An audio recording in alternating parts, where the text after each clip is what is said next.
एकम संगत मेरे पास ना एक मेरा बड़ा भाई है ते जेड़ा है ना आज वेखो कुत्ते नु भगा के विखा सी।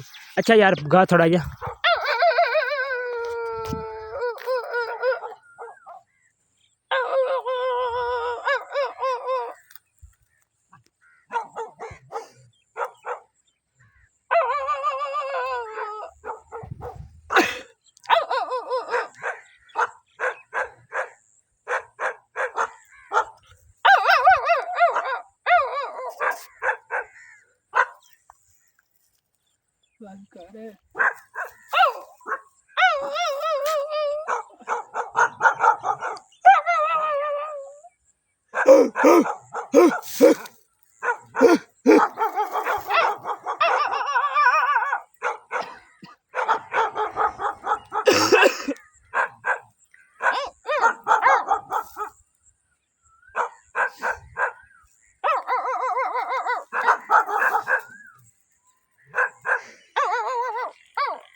अच्छा यूट्यूब वाले धड़क अगर इन्ना चैलेंज है ना कुत्ते भगावन मैं तुहानू 10,000 रुपया और दे अगर मेरा कुत्ता भगा दो तुसी मेरा नहीं घट है।